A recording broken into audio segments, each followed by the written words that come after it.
Hello. Previously, I made a massive compost pile using the compostable weeds that I dug up from around the allotment, mostly thistles, which I mixed with lots of stable sweepings. It has been left untouched to compost down for 8 months and it should be ready to use, so it's time to check up on it. But first I have to get some large containers ready and in place so that they can be filled with the compost. Ruddy caterpillars on the artichokes. Right, well, they're going to get squished in a minute. Right, I've levelled these barrels so the bottoms are level and they're all pointing to the holes at this end, apart from this one which has got the holes at the bottom. This one I'm going to drill a hole further down, and then I'll put the 2 baths. I've got some more barrels to move, but they're half cut barrels so they'll sit at the other end.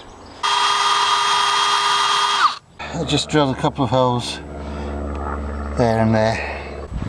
Right, the next step is to get a few centimetres of actual soil into the bottom of each of these, because that will help retain water and nutrients better than compost. So I'll put a little bit in.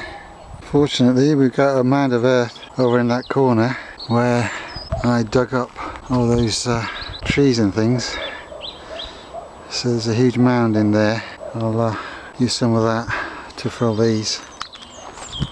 I've decided these 2 half barrels that are close to the shed are just in the way. They're too big and unwieldy, so I'm going to put them where the other containers are, next to the baths, so don't ever move, because they just always just seem to be in the way, and I can have this area a bit more of a seating area without having to clamber over these things every time.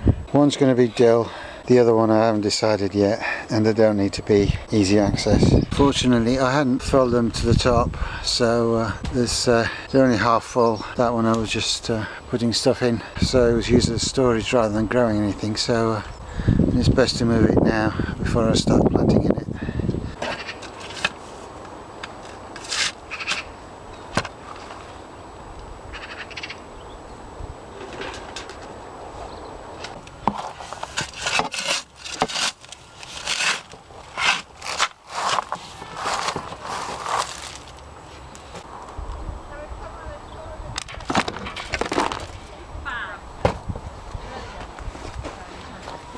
I'm using the soil that I took out of the barrel to fill these.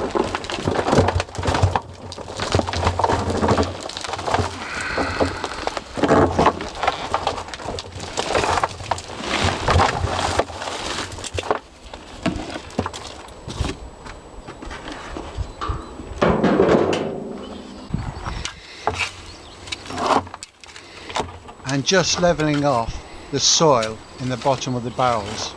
The soil in those 2 half barrels didn't go very far, so now we start using the soil that was in the mound.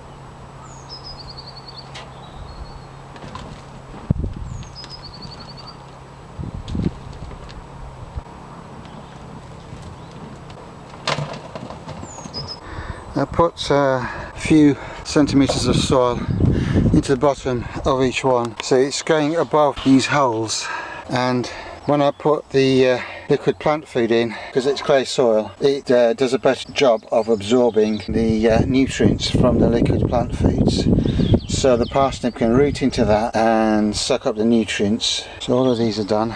Obviously some taller than others. Somebody was getting rid of these bits of hosepipe. He was throwing them out because they've sort of got bits of obviously got ruined a bit there, and he's sort of patched them up and matched them up and put connectors in, but you get to the stage where the length of hosepipe are too short and it's cheaper to buy a new hosepipe than keep buying connectors, so it's all kinked and warped and doesn't work very well. But me being me, I said, oh, I can find a use for those, so I'll take those.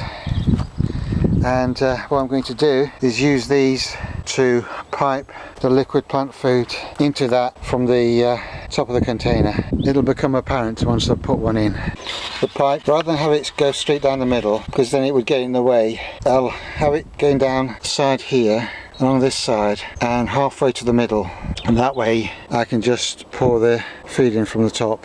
Right, this water butt, the top is about 60 and the bottom is 50 because it tapers down a little bit, and then I've got say 80 to allow a little bit of pipe to stick out. So 80 plus 50 is 130. So you need to find about 130 centimeters of pipe, which is,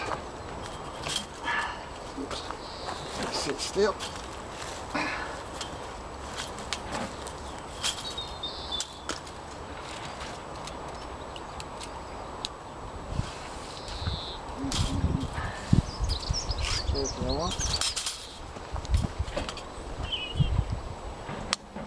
Well, this bit that's absolutely ruined is more or less the right distance. So if I cut to about here, that's about right. I don't have a better tool, but that's is good enough. If I undo this end, and come on, pull the hose pipe out. Right, I've put a couple of bricks in. The edge of the hose is just under that brick, so these two will hold it in place till I put the compost in, and then once the compost in, it will hold the hose pipe in place. Then I can pull out the bricks. But for now, let's have a go and have a look at the compost. It's time to break into this compost bin and see what all the old thistle and stable sweepings have done. See how they're broken down. Obviously I put some other stuff on the very top just to weigh it down, and a few weeds have managed to still come through, but should be alright. We'll see. But before I can do that, I've got to get rid of all this stuff that's in the way. Just got to untie the plastic boards from this end and that end, and remove a couple of bits that was holding things in place. I'll leave the corner pallets in place for now. I thought, oh, there's a little stone there, I'll dig that out, not realising it was surrounded by carpet. I don't know how they managed that. There's carpet on both sides of it, so I couldn't dig in. And of course, nettles and things had grown into it as well. I thought, well, there's a rock there, so I'll move that out of the way. And I've uncovered bits of old weed fabric, more carpet here. And I thought, oh, I'll just take that out and just clear a path so I can get to the barrels from here. And bloody carpet again. Unbelievable. Now some of it is actually in good nick, but it comes up, but this is just falling apart. You know, it's, you know, trying to dig it out, it just falls apart. Right mess.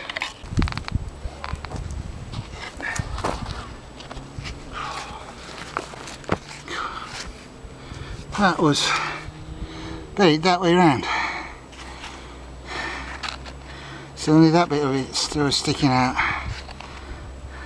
I'll try and get rid of some of this carpet. So I can lift some of this carpet.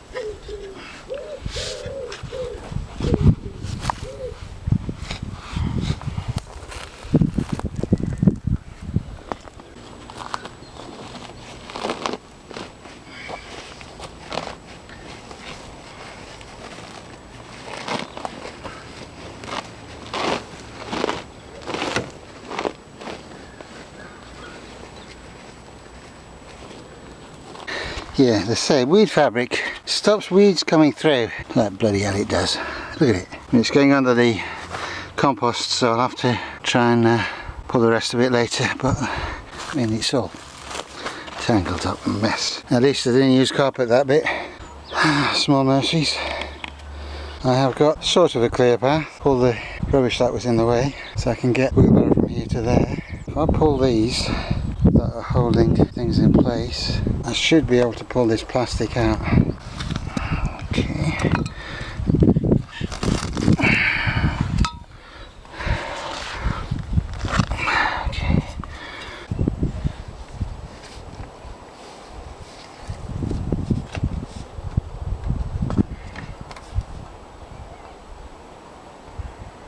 Right, it's amazing how much it's gone down by.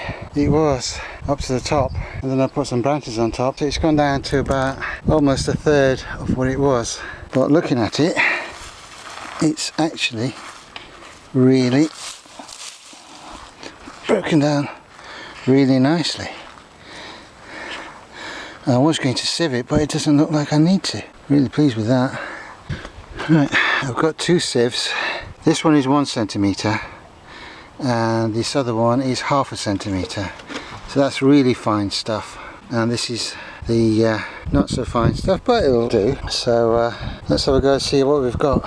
Right, it's a moment of truth. Time to break into this compost and see how it's doing. I'll start with the 1 centimetre and see how that goes.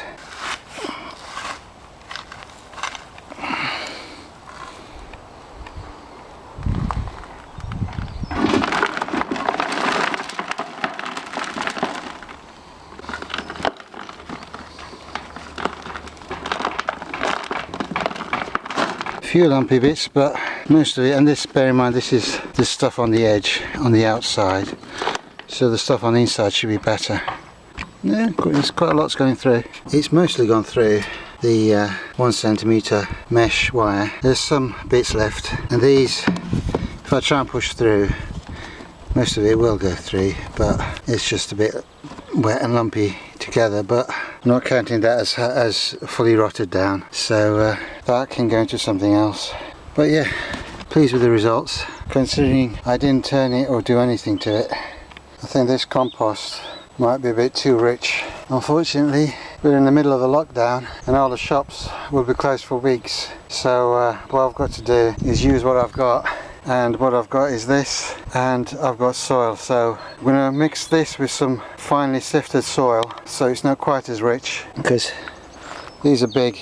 I'll see if I haven't got enough compost, I might just leave those 2 other barrels and just try it with this one, and if I can't get enough compost, I'll just not get as many parsnips this year. I'm using the 1/2 centimetre for sifting the soil, because obviously parsnips don't like to be hitting things like rocks and stones, so I want to make sure it's as fine as I can get it.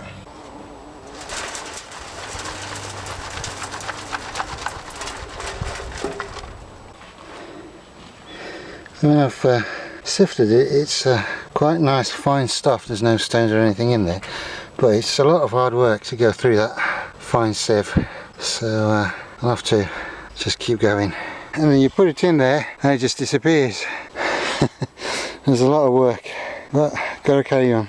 Okay, now that we've covered the hose pipe, it's now held in place by all the compost, so I can now lift those 2 bricks, and as the compost falls down, it will hold that hose pipe in place.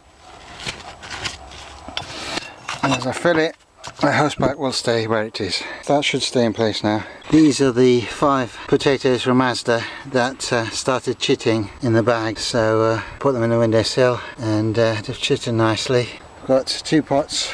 I'm going to put the 2 biggest one in this one, 3 smaller ones in this one. First, let's add some fish blood and bone. Incorporate that a little bit. Oops, oh, that's a bit lumpy.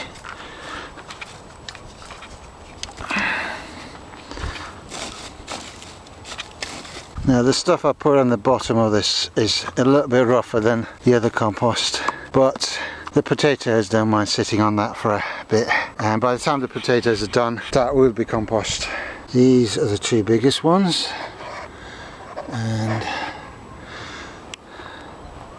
so I'll put them in that one and that one, and then the 3 smaller ones can go in